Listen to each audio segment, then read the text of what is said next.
hello everybody. We are here again for another video devotional as we go through the book Not a Fan, and we're looking at chapters 12 and 13. Hang on, we are almost to the end, but then we have some other things planned to go beyond that. But just this week and one more week, a couple more weeks talking about this book.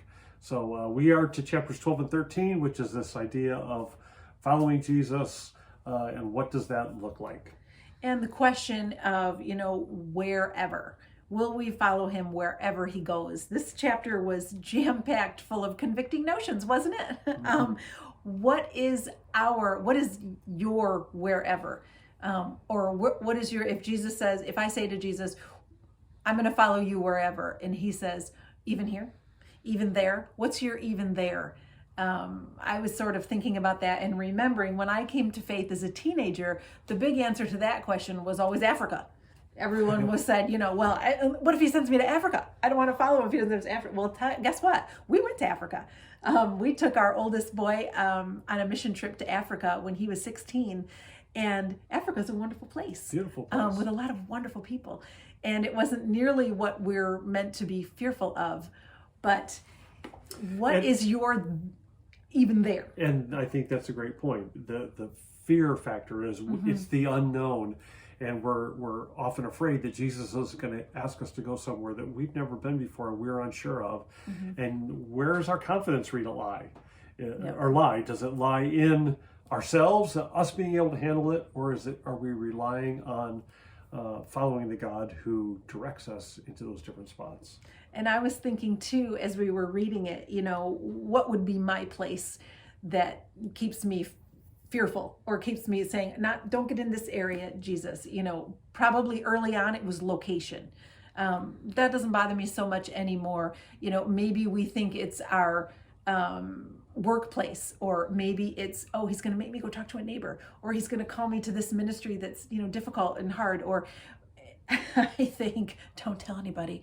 Sometimes it can be within our own family. What if it's a relationship he wants us to work on? We talked about one of the sermons that Scott has given, said that, is there someone I need to apologize to? Is there someone I need to reconcile with? Maybe that's the even there. And he can be trusted with that. The underlying comfort is anywhere he calls us to go, he goes with us.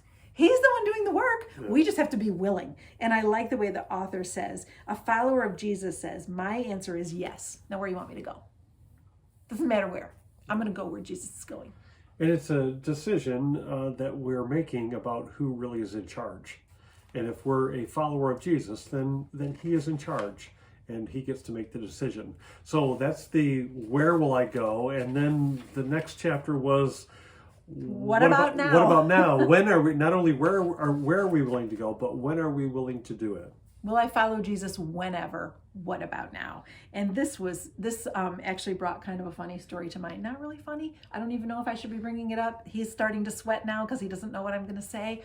But as I read through this chapter where he kept saying that we give the excuse tomorrow, we'll do it tomorrow, it made me think of Whitney Houston's funeral and the song that the Winans sang. I don't know if any of you watched this, but we have a Whitney Houston lover in our family, so we gave respect and watched the funeral. And the song was tomorrow, tomorrow, tomorrow. Nobody's promised us tomorrow, but today is the day. And that's what I was thinking of during this chapter. Jesus is looking for today. He's not asking you for tomorrow. He's not interested in procrastinators. He wants us to follow him today. And I used this example even just recently. The idea that we say, well, I'll do that tomorrow. Well, what happens when we get to tomorrow? If we say, well, I'll do it tomorrow, we're putting it off, we're procrastinating. And so my example would be, say, you're watching this on Monday and you say to yourself, well, tomorrow I'll do that. Well, tomorrow is what day? Tuesday. When we get to Tuesday, what does Tuesday become? Is that tomorrow anymore? No. Tuesday becomes today. And so when we say tomorrow, we're continuing to push it off. And Jesus is saying, will you follow me? What about now? Just make the decision today. Don't put it off. Don't delay. just obey and do what Jesus asks you to do, and go where he asks you to go. And I think it speaks to fear too. What are we afraid of we're going to miss out on? Going back to a younger me, I remember thinking, well, I can't follow him when I was a teenager. I have to have my fun. I have to do my thing with my people. I can follow him later. I think we have this notion when we're young. We know better when we're older. But we have this notion when we're young that we have this whole lifetime ahead of us. We can just come and slide into home plate at the end of the game. Well, no. First of all, you've wasted your whole life. I think if I have any regret in life, it's that I didn't follow him longer. I want to follow Jesus. I've learned that following him is the way to do it. And it's the best way. It's the abundant life. Eternal life starts at the moment of salvation. It's now. And so why would I want to wait? Yeah.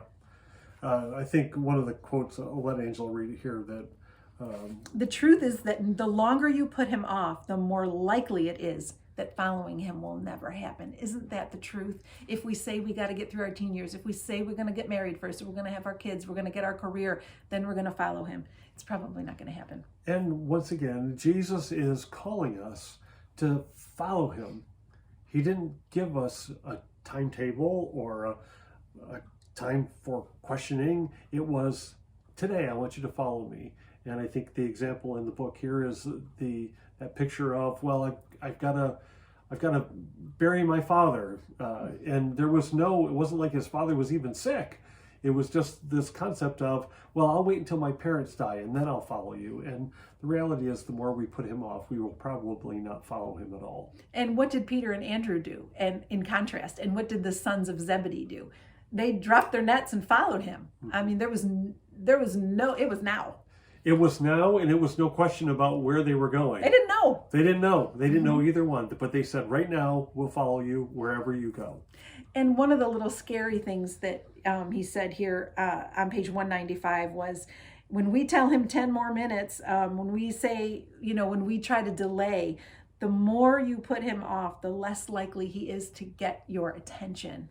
And, I think that's very true. In the beginning, we know he's calling, he's asking, he's inviting, and eventually it gets duller and duller and duller till we don't even hear the invitation anymore. And God forbid that we ever get to that place.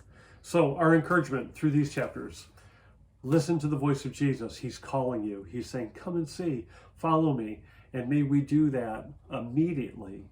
May we wherever and whenever. Wherever and whenever. May we just follow him and be a follower of Jesus. So there's our thoughts for this week. We're going to put up in the video next what we're going to look at for this next week. Finishing up the end of the book. Finishing up the last two chapters next of the week, book. You're going to say, I finished a whole book. And we'll put that up, what the readings are for this week, and then we'll see you back next week. And we'll conclude our conversations about the book, Not a Fan. Thanks for being with us. Have a great week. And we're just encouraging you to follow Jesus and obey him whenever and wherever he asks.